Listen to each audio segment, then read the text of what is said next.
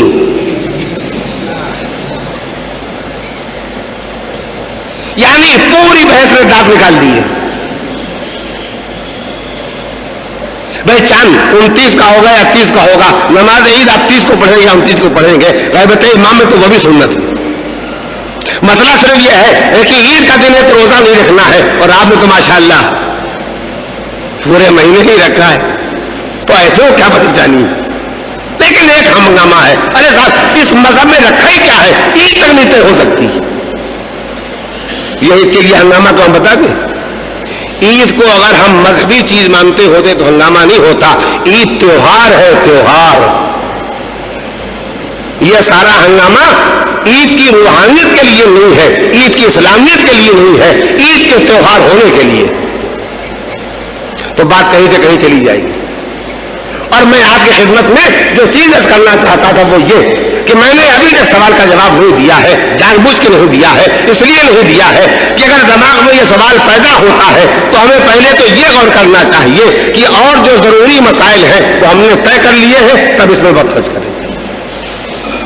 اور دوسری گزارش میں نے یہ کی ہے کہ ٹھیک ہے یہ مسئلہ جاننے کے قابل ہے کہ جن تک سچا مذہب نہیں پہنچے گا، جن تک شیعہ اثنا عشری مذہب نہیں پہنچا ہے، جن کے پاس سچا مذہب نہیں ہے، ان کی مغفرت نہیں ہونے والی ہے، تو خدا ان کے ساتھ کیسا انصاف کرے گا؟ وہ جنت جائیں گے یا دوزخ جائیں گے؟ اس کے بارے میں ہم کو یہ بھی سوچنا چاہیے کہ جب ہم نے دلیل سے یہ بات سمجھ لی ہے خدا ہے اور وہ کوئی غلط کام نہیں کر سکتا ہے، تو یہ غلط کام نہ کر سکنے کا یقین اتنی مضبوط چٹان ہے کہ اس کو کسی سوال کا تیر اس میں جگہ نہیں بنا سکتا.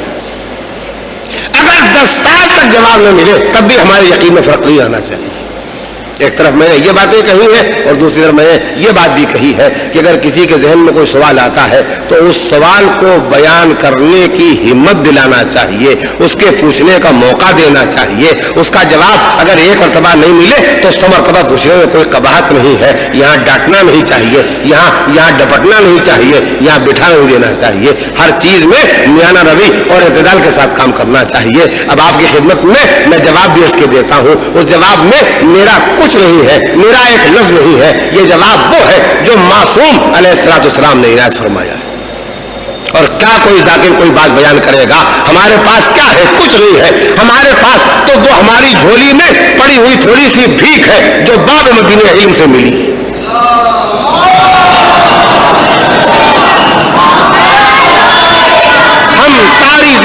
ہم ساری زندگی اس درے اہل بیت سے ملنے والی تھوڑی سی بھیک کو بانٹتے رہتے ہیں اور اسی میں بڑے ذاکر بن جاتے ہیں. ورنہ ہماری حقیقتی کیا ہے، ہمارے پاس علمی کیا ہے، ہمارے پاس صلاحیتی کیا ہے؟ جو کچھ ہے وہ ادھر کا فیض ہے. وہ جوابات دے کے گئے ہیں. ابھی سناتا ہوں، اگر ذرا شبہ باقی رہ جائے تو مجھے بتائیے. مسئلے کے دو حصے. سچا دین خدا نے دنیا میں بھیجا، یہ طے.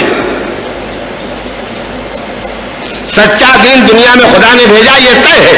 اور اس کا ثبوت یہ ہے کہ ہم شیعہ اثنا عشری دنیا میں پائے جاتے ہیں، تو اگر سچا دین آیا نہیں تھا تو ہم تک پہنچا کیسے؟ آیا. اب یہ کس تک پہنچا اور کس تک نہیں پہنچا، یہ مسئلے کے دو حصے ہیں. یعنی دوسرے لفظوں میں یوں سمجھیے کہ کس تک پہنچا مگر وہ آدمی اس تک نہیں آیا. تو وہ گناہگار ہے، وہ مجرم ہے کہ تم کو جب پتہ لگ گیا تھا تو تم نے اس کو کیوں نہیں قبول کیا؟ جب تم سمجھ گئے تھے تو تم نے اس کو کیوں نہیں مانا؟ اور ایک یہ ہے کہ دین اس تک نہیں پہنچا، مجبور تھا، اسے پتہ ہی نہیں چلا. آپ نے مسئلے کے دونوں کو پہچان لیے. تو اب سزا کے قابل وہ ہے جس تک دین پہنچے اور وہ نہ مانے. سزا کے قابل وہ نہیں ہے جس تک دین نہیں پہنچا. اور آپ کی خدمت میں بطفیل اہل بیت علیہ السلام یہ عرض کرنے کی ہمت رکھتا ہوں کہ ہماری ائمہ نے تو کچھ اور سوال شامل کر دیے. ہمارے بچے ہمارے نوجوان تو اتنے ہی سوال لائے تھے نا، اتنے ہی سوال لائے تھے کہ ہمارے کالج میں ہم سے پروفیسر نے کہا ہے تمہارا مذہب سچا ہے، لیکن جن تک یہ مذہب نہیں پہنچا ہے وہ جنت میں جائیں گے یا دوزخ میں جائیں گے، کیا ہو؟ تو ہم اس بات میں الجھنا چاہتے کہ ان تک مذہب پہنچا کہ نہیں پہنچا، پہنچ سکتا تھا انہوں نے حاصل نہیں کیا، یا پہنچ سکتا ہی نہیں تھا۔ ہمارے ائمہ نے کہا کچھ بچے ہیں جو بالغ ہونے سے پہلے مر گئے، تو جب بالغ ہوتے تب ذمہ داری ہوتی مسلمان ہونے کی، مومن ہونے کی، اثنا عشری ہونے کی، لیکن اس سے پہلے مر گئے تو ان تک تو دین یقیناً نہیں پہنچا۔ ہمارے ائمہ نے کہا کچھ آدمی پیدا ہی پاگل ہوئے، ان میں اچھے برے پہچاننے کی، حق اور باطل پہچاننے کی طاقت اور صلاحیت ہی نہیں تھی، پاگل پیدا ہوئے، پاگل رہے، پاگل مر گئے، ان تک دین ان کے گھر کے اندر تھا مگر نہیں پہنچا۔ تو ہم تو وہاں سوالات کر رہے تھے کہ شاید نہ پہنچا ہو تو کیا ہوگا، اور ائمہ نے ہمارے سامنے وہ سوالات رکھ دیے جہاں یقیناً نہیں پہنچا۔ کیوں رکھ دیے؟ ان کے پاس جواب ہے، ان کے پاس علم ہے۔ اور کیوں ان کے پاس جواب ہے؟ کیوں ان کے پاس علم ہے؟ اس لیے کہ سچائی کے پاس ہمیشہ جواب ہوتا ہے، جواب سے وہ کتراتا ہے جو جھوٹ ہوتا ہے، سوال سے وہ کتراتا ہے جس کے پاس جواب نہیں ہوتا ہے، لیکن جو سچ ہے، جو حق ہے، اس کے پاس ہمیشہ جواب موجود ہے۔ تو اب مسئلہ یہ پیدا ہو گیا کہ جن تک دین نہیں پہنچا، نہیں پہنچ سکتا تھا، وہ جنت میں جائیں گے یا دوزخ میں جائیں گے۔ اب یہاں پہ ہوتا کیا؟ دیکھیے ہم آدھی جگہ تک لا کے پھر رک گئے،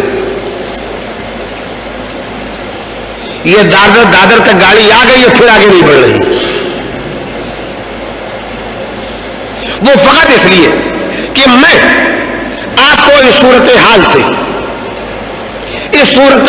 سے گزرنے کے لیے مطمئن طور پر تیار کرنا چاہتا ہوں کہ جب ہمارے پاس پکا یقین موجود ہے کہ خدا سے غلط کام نہیں ہو سکتا ہے، تو اگر سوالات نہ بھی حل ہو تو کوئی پریشانی نہیں ہونا چاہیے۔ سوال باقی ہے، شک کی کیا ضرورت ہے؟ سوال باقی ہے، ایمان میں اطمینان کی کیا ضرورت ہے؟ اب آپ سنیے، جو میں آپ کے سامنے حدیث پڑھ رہا ہوں، اس سے حق الیقین شبر میں آپ پڑھ سکتے ہیں، دیکھ سکتے ہیں۔ لیکن ہوتا کیا ہے؟ ہوتا یہ ہے کہ امام کے جواب سے پہلے ہم 4 آدمی بیٹھ گئے۔ میرا خیال یہ ہے کہ خدا ان کو دوزخ نہیں بھیجے گا۔ دوسرے نے کہا کہ جناب دوزخ نہیں بھیجے گا تو کہاں بھیجے گا؟ دوسرے نے کہا میرا خیال یہ ہے کہ گناہگار نہیں ہے لہذا جنت میں بھیج دے گا۔ تیسرے نے کہا جنت میں بھیج دے گا تو ایک محنت کر کے گئے ہیں، ایک کو پھوکٹ میں مل جائے گی، دونوں برابر کیسے ہو جائیں؟ اب چوتھے نے کہا میرا خیال، اور یہ میرے خیال والے اتنے پیدا ہو جاتے ہیں کہ خالی مسجد میں بیٹھ کے میرے خیال والے نہیں رہتے ہیں، مجلس میں بیٹھ کے میرے خیال والے نہیں رہتے ہیں، منبر پر آ جاتے ہیں میرے خیال والے، نہ پڑھے نہ لکھے، نہ سوچا نہ سمجھا، نہ حدیث نہ تفسیر، میرا خیال، اور چونکہ بولنا آتا ہے لہذا بہت بڑے ذاکر، اور جب زبان سے ایک بات کہہ دی تو پھر گردن بھی کر گئی، جب کہہ دی تو کہہ دی۔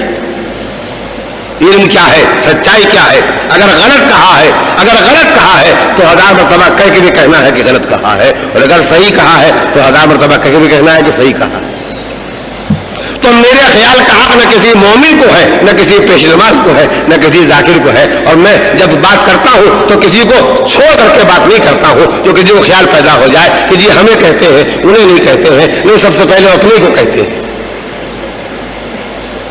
اور اس آدمی پر کبھی کوئی پابندی عائد نہیں ہو سکتی ہے جو سب سے پہلے اپنے کو کہنے پر تیار ہے۔ میں نے پھر دیر لگائی اور جان بوجھ کے دیر لگائی، اب دادا سے گاڑی آگے بڑھ رہی اور ابھی مسجد کا اسٹیشن آیا جاتا ہے۔ امام نے کہا ایسے سارے وہ لوگ جن تک مذہب نہیں پہنچا یہ میدان محشر میں لائے جائیں گے۔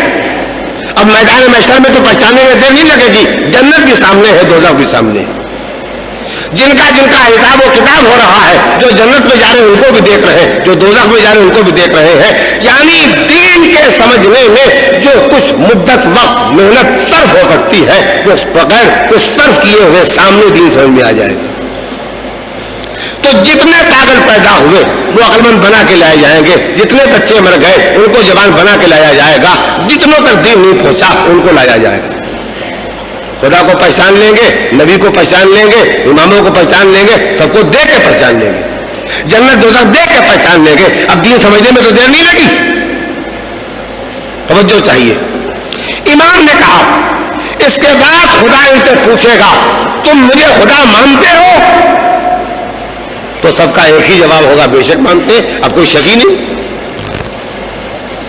جو سمجھنا پڑتا وہ دیکھ کے پہچان رہے ہیں. یعنی منزل اطمینان آ گئی ہے. جناب ابراہیم نے کہا تھا پالنے والے میں مردوں کو زندہ ہوتے دیکھنا چاہتا ہوں، مجھے ایمان تو ہے، دیکھ لو کہ اطمینان پیدا ہو جائے. تو جو میدان محشر میں آئیں گے ان کو خدا جنت دوزخ مذہب کے بارے میں ایمان نہیں اطمینان پیدا ہو جائے گا، آنکھوں سے دیکھ رہے ہیں. اس کے بعد خدا پوچھے گا مجھے خدا مانتے ہو؟ کہا ہاں بے شک مانتے.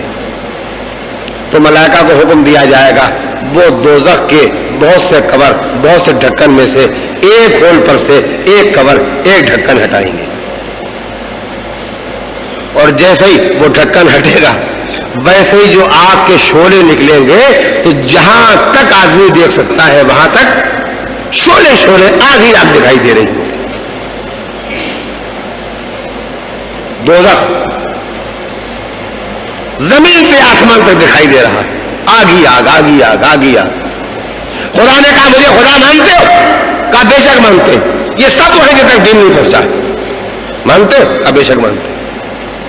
کہا میں خدا ہوں تو جو حکم دوں گا اسے مانو گے؟ کہا پالنے والے جو تجھے خدا مان لیا کیوں نہیں مانیں گے؟ اسلام کے ساتھ انصاف کرنے کی جگہ آ گئی. اگر خدا کو خدا ماننا ہے تو خدا ماننے کے ساتھ انصاف یہی کرنا ہے کہ جو وہ کہے گا وہ کرنا ہے. کافر میں خدا ہو کے حکم دیتا ہوں کہ اس دوزخ میں کود جاؤ. بھائی یہیں پر دو ہوں گے، وہ ہوں گے جو اسلام کے ساتھ انصاف کریں گے اور جو وہ ہوں گے جو اسلام کے ساتھ انصاف نہیں کریں گے. جو اسلام کے ساتھ انصاف کریں گے وہ فوراً ایک کے بعد ایک، ایک کے بعد ایک، ایک کے بعد ایک. اور شاید صورتحال یہ ہو کہ وہ کوشش کر رہے ہو کہ تم بعد میں پہلے ہم. کیوں؟ یہ اسلامی فکر رکھتے ہیں، ان کے پاس سوچنے کا انداز اسلامی ہے، ان کے پاس بولنے کا انداز اسلامی ہے، ان کے پاس عمل کا انداز اسلامی ہے. یہ اپنے اسلام کے ساتھ انصاف کر رہے ہیں. پالنے والے جب تجھے خدا مان لیا، پہچان کے مانا ہے، سمجھ کے مانا ہے، سن کے نہیں مانا ہے، تو جو تو کہہ رہا ہے اس کو اوپر عمل کرنا، یہی اسلام ہے، یہی اسلام کے ساتھ انصاف. کود جائیں گے. ابھی پھر ہم آپ کو تھوڑی دیر پریشانی میں رکھیں گے، اس لیے کہ ہمارے بچے سوچنے لگیں گے یہ جو کود گئے ان کا کیا ہوگا. ابھی تو یہی طے ہونا تھا جن تک اسلام نہیں پہنچا ان کا کیا ہوگا. اب ہمارا بچہ سوچنے لگے گا یہ جو کود گئے ان کا کیا ہوگا. جو ہوگا دیکھا جائے گا. یہ طے ہے کہ جب خدا کہے گا تو کوئی غلط کام کہے گا نہیں. ذرا ان کی سن لیجیے. جو کہیں گے تو خدا تو ضرور ہے، اور ہم نے یہ کہا بھی ہے کہ جو کہے گا اس پر عمل کریں گے. بقیہ اپنی عقل اس بات کی اجازت نہیں دیتی کہ جانتے بوجھتے اس آگ میں کودیے. یہ ریزن معلوم کریں گے. یہ اس حکم خدا کے کی فلسفی معلوم کریں گے. قیامت کے واقعے کو میں نئی زبان میں جو آج راج ہے اس میں بولنا چاہتا ہوں. ہماری سمجھ میں نہیں آتا یہ حکم خدا تو نے کیوں دے دیا. اللہ کہے گا سمجھ میں آنے والی باتیں تو پہلے ہی ختم ہو گئی. پہلے تم نے خدا کو پہچان لیا تھا، مجھے پہچان لیا تھا، دین پہچان لیا تھا، میں نے تم سے اقرار لیا تھا، تم سے میں نے یہ بھی پوچھا تھا خدا مانتے ہو، کہنے پر عمل کرو، یہی تم نے کہا تھا. اب سنیے ان کا کیا ہوا، اور یہ بھی سن لیجیے ان کا کیا ہوگا. ان کا یہ ہوا کہ جیسے ہی وہ آگ میں کودیں گے آگ ان کے لیے ٹھنڈی ہو جائے گی، گلزار ہو جائے گی. آگ ان کو جلائے گی نہیں. جیسے نمرود کی آگ میں بڑے آرام سے جناب ابراہیم تشریف فرما تھے،